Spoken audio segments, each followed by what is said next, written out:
Му го одзеле компјутерот, па дури и бирото и столчето и два пати го казниле со намалување на платата. Вработен во едно од министерствата се жали на постојани притисоци од претпоставените.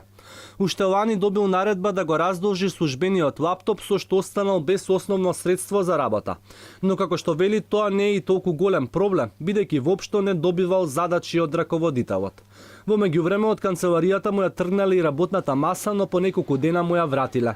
Човекот кој веќе 4 години е ангажиран во институцијата како помлад соработник се плаши да зборува пред камера и бара да остане анонимен, бидејќи како што објаснува, ако добие уште една казна, ќе остане на улица.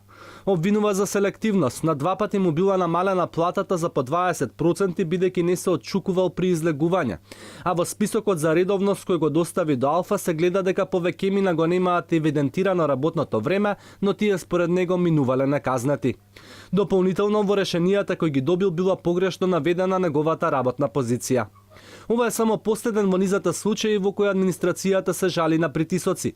Предходно во нашата редакција се јави и друг вработен во државна институција кој бил казнуван неколку пати, но немал каде да ја обжали одлуката бидејќи второстепената комисија не функционира. И тој побара да остане анонимен.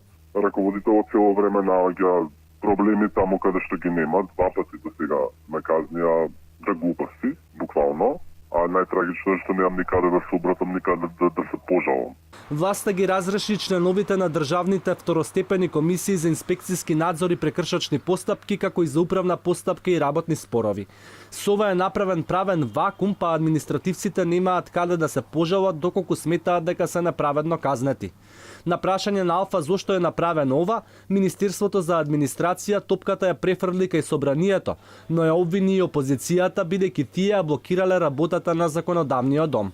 На овој начин опозицијата директно врши притисок врз вработените во администрацијата и не им дозволува да ги остварат своите права. Сепак власта не кажува зошто воопшто биле разрешени членовите за да има потреба од именување на нови. Како опозиција, СДСМ од една страна обвинуваше за партизирана и преобемна администрација и ветуваше дека ќе ја претвори во вистински сервис на граѓаните. Но од друга се појави и изјава на Зоран Заев од 2010 уште пред да стане партиски лидер, во која најавува дека кога ќе дојдат на власт ќе следи чистка во јавниот сектор. Ако сакаме да бидеме на власт, ќе влеземе тимски, од хигиеничар до министар. Да им кажете исто така, беше Заев, апстениот Заев. Живи луѓе има да јаде на котлета. Чистките во јавниот сектор почна од градинките и училиштата. Стотина воспитувачки и наставнички останаа без работа откако не им беа продолжени договорите, а на нивно место беа ангажирани нови.